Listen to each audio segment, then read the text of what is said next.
Today we're making some embellishments.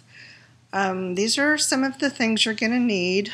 Just small little parts and pieces and stickers and jewels and little pieces of scrapbook paper and stuff.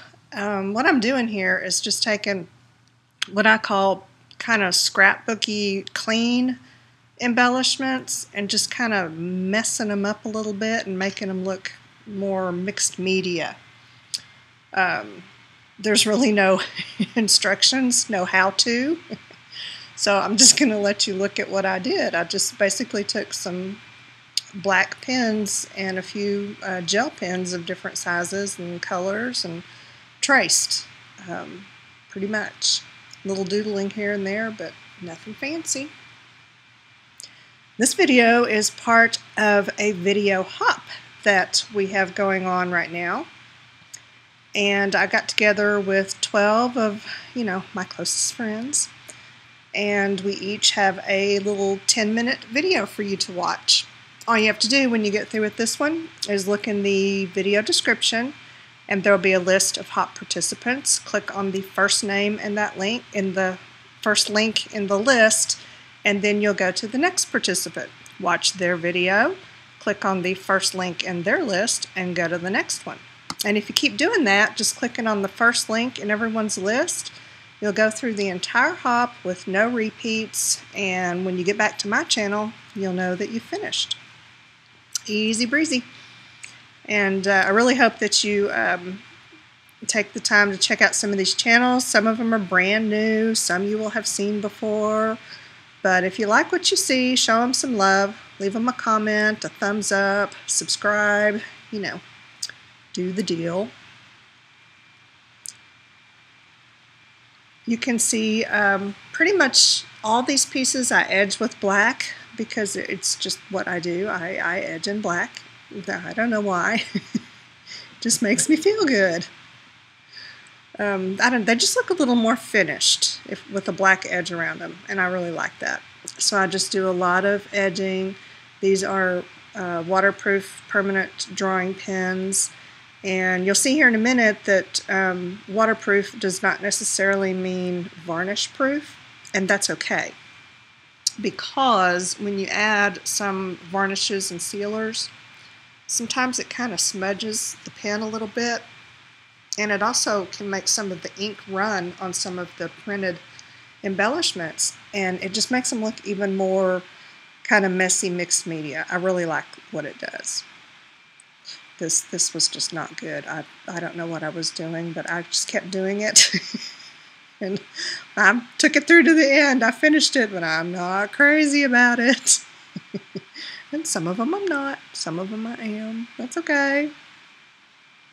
And I was just really getting bored with my selection of embellishments, when I just need a little something to put on, a little something. I wasn't liking my choice of little somethings. So I just pulled out all my little stuff and decided to make some new little somethings. Yeah, I don't know. A lot of these are some parts and pieces that I got in Happy Mail. And some of them, those little, multicolor squares like you see right there, those are background painted papers that I just cut into squares and, make little inchies or twinchies or cinchies, or I don't even know what they are. That's another painted paper that I think was either die cut or punched. I'm not sure. All of this is just stuff from my stash that's just been sitting there forever and a day, not getting used. So I'm using it. The marker's a little bit of overkill for the job, but it smells really good.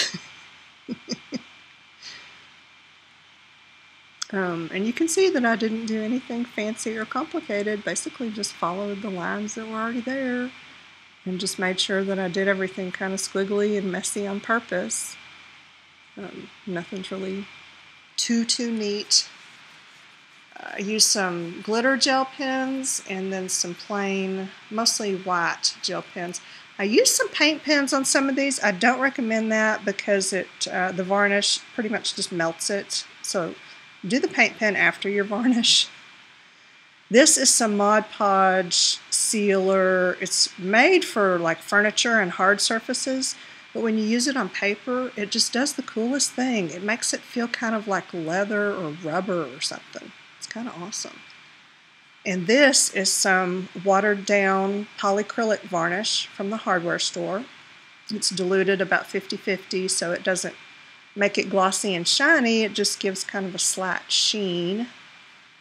But it soaks into the paper really good and kind of stiffens it up, so I like to use it like that. I use several different sealers and varnishes, you know, for a variety of different finishes. And the last one, I think I mixed up some resin. I used ice resin, mixed equal parts of hardener and resin. See that my hardener was very old, but that's okay. You know, the only problem with it is if you're using it like for jewelry or something, it might yellow.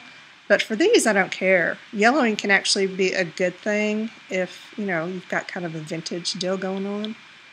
So yeah, if your hardener turns dark like that, you don't have to toss it out. Just use it on your vintage looking stuff. You know, work with it.